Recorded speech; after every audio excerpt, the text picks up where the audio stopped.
Good morning mga kababayan, isang magandang araw sa inyong lahat. At ngayong araw na ito ay may pupuntahan po tayo at alamin nyo kung saan tayo pupunta ngayong araw na to. Pero bago ang lahat, intro muna.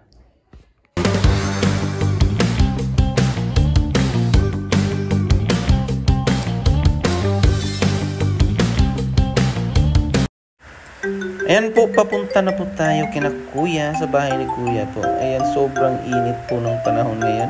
Ang sakit po sa balat. Ang sarap lang magtampisaw sana ngayon sa ilog, yung sa dagat. Ganyan, sarap sana kung malapit lang sana dito. Kaso medyo malayo dito sa amin, sa Mintal mga kababayan. May ilog naman pero di ko sure kung malinis ba. Iba talaga yung doon sa bundok talaga. So ayan, malapit na tayo nito mga kababayan.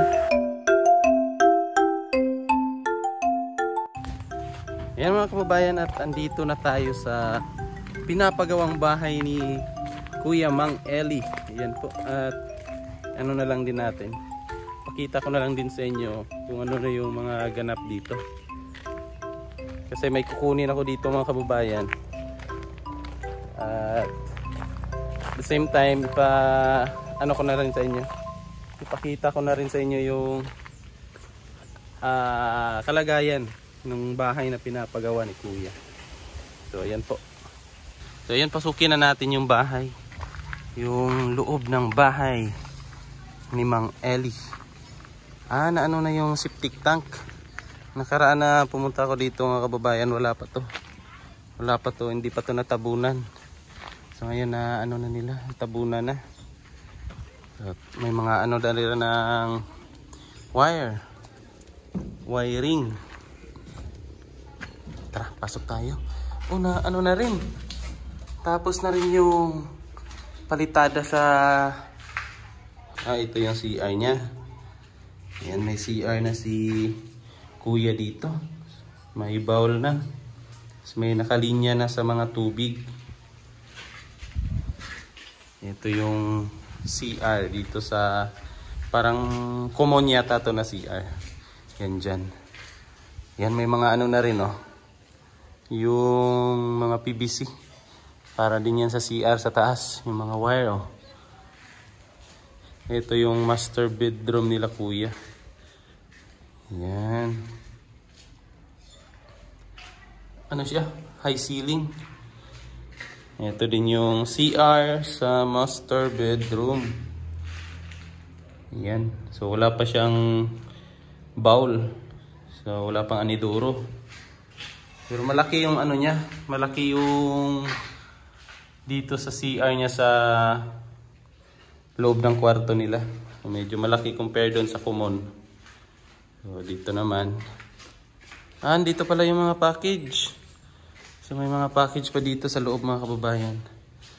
Kasi dito nila nilalagay yung mga package. Kasi kung doon sa bahay nila Kuya, doon sa kabila, yung tinitirhan nila ngayon, medyo masikip. So kung doon yan nilalagay, masikip na yung bahay. At kung sa labas naman yan nilagay doon, baka maulan-ulanan. So masira yung mga ano nila, yung mga package. So dito nilagay nila Kuya para pag dadalhin sa bundok, puntahan na lang nila dito. So ito naman yung isang kwarto ng anak nila Kuya, si Sophia siguro. Ito yung kwarto ni Sophia Elise. Ayan. So malaki din. Medyo malaki din yung kwarto ng unika-iha ni Kuya Eli. So akyatin natin yun sa taas. May daanan na si sister dito. May design din yung ano niya, bintana. May ibang ano din, ibang design. May mga anong tae kaya to? Ibon siguro to? Sa mga daga or ano ba? Mga tae ba? Ayan parang may nag-ano dito sa anong ipot kaya yan? So ito yung sa taas. Ito yung itsura sa taas mga kababayan. May mga ano talaga ba? Sa ibon siguro yan. Ayan oh. Sa ibon siguro. So, dito sa loob, may CR din to. So, yan yung ano na din. May nakaabang. So, bali, 3 CR pala to mga kababayan. So, yan. May mga ano na rin dito sa kuryente. So, yan oh. Ito yung view sa taas. Puro niyog yung makikita dito mga kababayan. Puro mga niyog. May solar pa si brother dito. Yan oh. Solar. So maliwanag to dito paggabi. Yan yung mga kapitbahay ni kuya dito. Ang sukat siguro ng lupa ni kuya parang hanggang dyan. Pag ganun to eh. Pahaba doon. Yan yung sukat ng lupa ni kuya dito. May mga nakaabang na mga wire. Diyan may mga wire na. So ito dito, kwarto din to. Nagiging kwarto to na Andre. Kyle Andre. Ayan. Dito naman ano to dito? Dito ilalagay ni kuya yung parang reserba ng tubig ba? Yung parang reservoir ba yan? Dito niya ilalagay. So daming ipot ng ano. Ibon talaga to ba? Dito na dito na naka dapok siguro yung mga ibon yan oh. Yung mga may tumutunog kasi ngayon oh. Yan siguro yan. Sobrang dami na. Ayan oh, daming mga ibon. Sarap ng hangin. Presko na presko dito.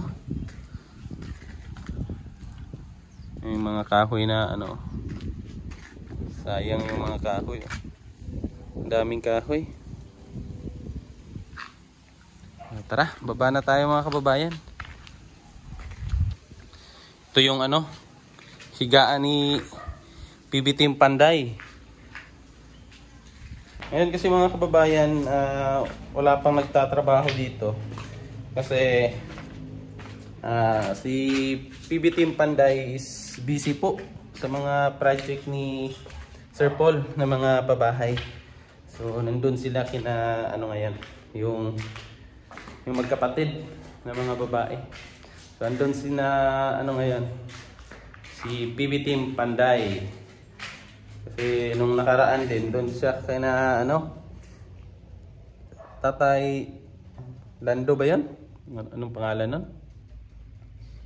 Yung pinagawan din ni Sir Paul na katatapos lang yon. Tapos pagkatapos doon, lumipat na naman sila doon sa magkapatid, yung 4 na magkapatid. Kaya yung bahay ni Kuya na ano muna, hinto muna yung pagpapagawa. Ayan. So balikan na lang to nila pagka ano na, bakante na naman. So ito talaga yung entrance sa bahay ni Kuya. Bahay ni Kuya. Parang Pinoy Big Brother lang ah. So puntahan natin yung kunin natin yung kung ano yung sadya natin. Sayang yung mga bakal dito. Mga bakal naka ano lang. So tara, pasukin na natin tong lungga nila. Anong makikita nila? Ay, nila natin. Sabi yun si Clint. Clint! Clint! Wala na yung kasama ko. Yan. Ito yung hideout nila dito. Asa na yun? Ito. Ito yung kukunin natin mga kababayan. So, tara na. Alis na tayo ngayon.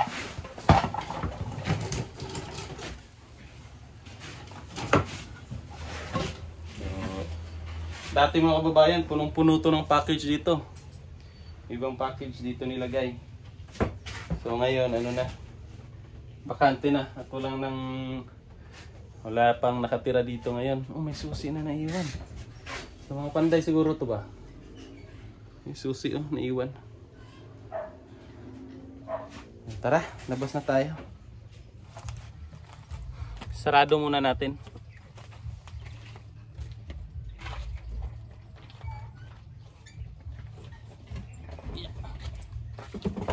ito lang yung ano nila.